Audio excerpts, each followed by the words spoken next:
Pi application quick intro. First, let's see the main screen where you'll find Pi network infos. Next to the edge, there are icons of quick access. Up there, you'll see your accumulated units and also information of a new transfer. And finally, the menu itself. We are going through starting from the most important. Down there, you'll see Profile, where you can see your data. In the Settings part, quite important button which will allow you to hide your name and surname. Then there is a button of phone number verification, and how to do it, check it in another instruction video.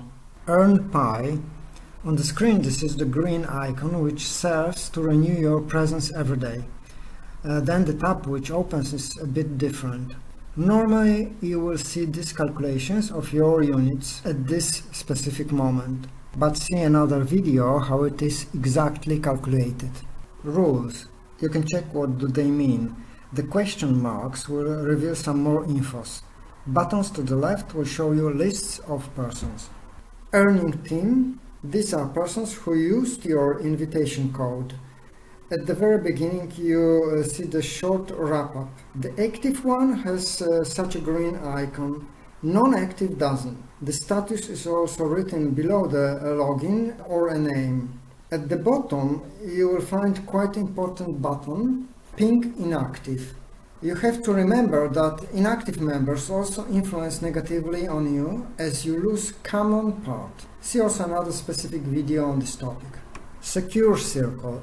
You see the icon only on the main screen. You can find here all persons you choose for the secure circle and also a kind of your status, which is important for your earning rate.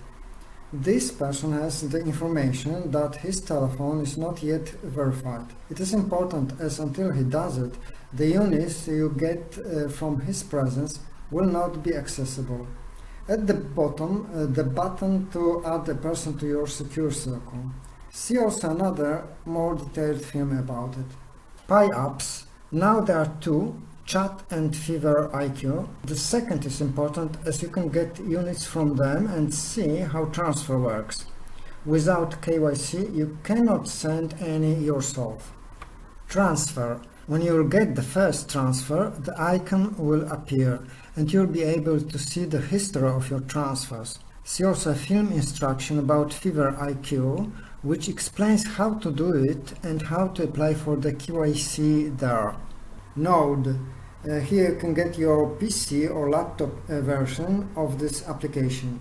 Remember that the renewal is possible only from your phone version. But it is useful as many persons cannot access Chat or Fever IQ from the phone. These icons refer to generic information, FAQ, frequently asked questions, white paper, a kind of manifest of the Pi network and plans for the future, core team, founders of the Pi network. Chat.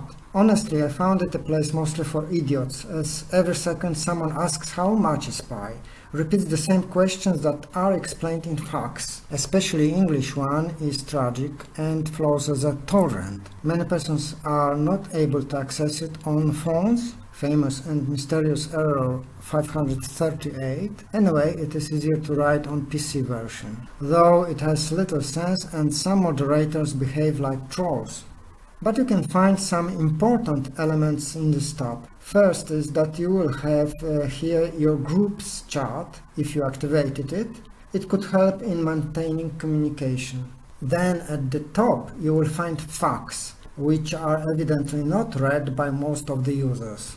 And there are two fixed elements, English chat and announcements. The second could be useful. At the bottom you see a plus sign which opens another tab with chats that you can add, mostly specific languages. There are a few technical, but most of these are to be found in English chat, selecting button topics. But I do not see much value or any at all in these chats. If there are responses, mostly in few words. For help in solving problems, more appropriate are fora or forums as you wish. I found one, ptalk.org, although it is not much alive now.